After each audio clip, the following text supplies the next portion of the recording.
کھلتے ہیں گلشن بہار بن کر، کہ چمن میں پھول کھلتے ہیں گلشن بہار بن کر، 26 جنوری مبارک ہو پھولوں کا ہار بن کر۔ ملت اسلامیہ کے غیور نوجوانوں، سرزمین ہندوستان کا چپا چپا اور گلستان ہند کا پتا پتا اور کوٹا کوٹا اس بات پر شاہد ہے کہ ہندوستان کی مقدس سرزمین پر جب تن کے گورے مگر من کے کالے انگریزوں کا ناپاک سایہ پڑا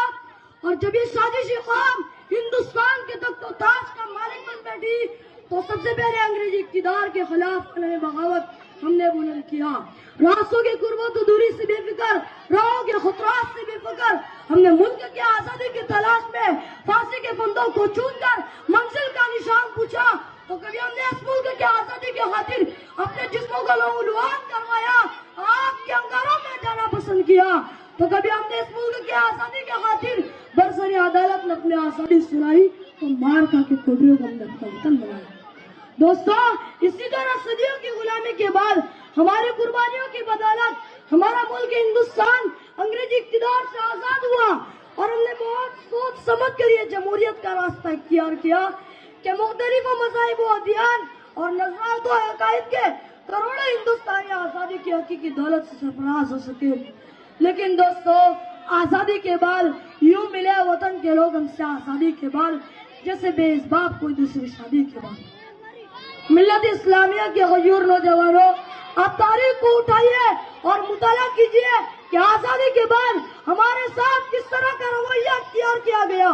ظلم و استبداد کے کیسے کیسے ہتھیار استعمال کیے گئے۔ تو کبھی گورو شیخ کے نام پر اخلاق کا قتل کیا جاتا ہے، تو کبھی مظفر نگر میں ہماری ماں اور بہنوں کی عصمت سے کھیلا جاتا ہے، تو کبھی گجرات کے اندر ہمارے چھوٹے چھوٹے معصوم بچوں کو گاجر اور مولی کی طرح کاٹ کر پھینک دیا جاتا ہے، ہمارے مساجدوں کو مسمار کیا جاتا ہے، مکاتب پر شک کی نظر ڈالی جاتی ہے، اور حد تو ہو چکی ہے کہ شریعت میں مداخلت کی جاتی ہے۔ تو کبھی آزادی کے خلاف پابندی، تو کبھی صلاح کے سراسا پر آوازیں اٹھائی جاتی ہے۔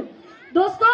ایوان حکومت تک میں یہ بات پہنچانا چاہتا ہوں کہ یاد رکھو، اور فرقہ پرست طاقتوں، اتحاد کے دشمنوں، سیکولرزم کے نام پر اپنی سیاست کی روٹیاں سیکھنے والوں، کان کھول کر سنو، جب تک اس دھرتی پر ایک کلمہ والا زندہ رہے گا، خدا کی قسم وہ اپنی شریعت پر عمل کرتا رہے گا۔ ہم کل بھی عمل کرتے تھے، آج بھی کریں گے، اور روز قیامت تک عمل کرتے رہیں گے۔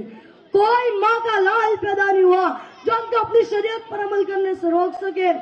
یاد رکھ لو، ہم اپنی شریعت کے لیے، ہم اپنی آزادی کے لیے کل بھی سولی پر چڑھتے تھے اور آج بھی چڑھ سکتے ہیں، توپوں اور ٹینکوں کا مقابلہ آج بھی کر سکتے ہیں، بارودی شعلے سے جھلس سکتے ہیں، لیکن دوستو، ہم اپنے دین و دھرم، مذہب و ملت میں آنچ نہیں آنے دے سکتے۔ مظلوم صحیح مجبور نہیں ہم، مظلوم صحیح مجبور نہیں ہم، اگر ہماری شریعت پہ آن چاہیے نا تو بابا ہم بھی ضد پہ آ جائیں۔ وقت غیور نوجوانوں، آج آپ کو ایک بات معلوم ہونی چاہیے کہ ہندوستان کے اندر جو سازشیں رچ رہی ہے، ہندوستان کے خلاف جو سازشیں رچی جا رہی ہے، اس کی اہم وجہ یہ ہے کہ ہم ملک سے اتنی محبت کیوں کرتے ہیں، ہمیں آخر ملک سے اتنی محبت کیوں ہے، ہم کیوں نہ ملک سے محبت کریں، جیتے جی بھی محبت کرتے تھے اور مرتے دم تک محبت کرتے رہیں گے انشاءاللہ۔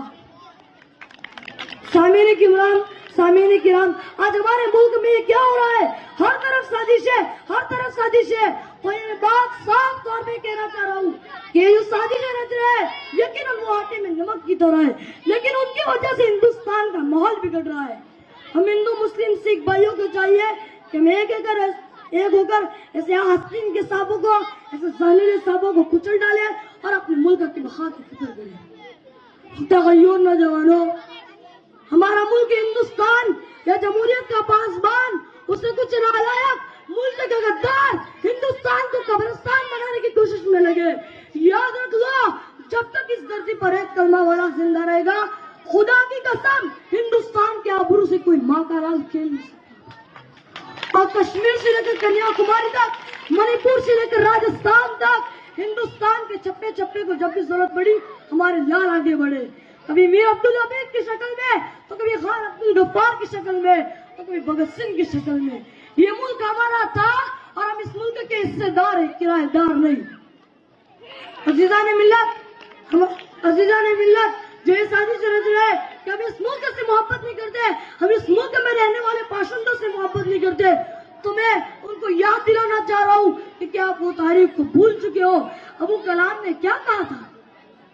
ابو کلام نے 1933 کے جلسے سے مخاطب ہو کر کہا تھا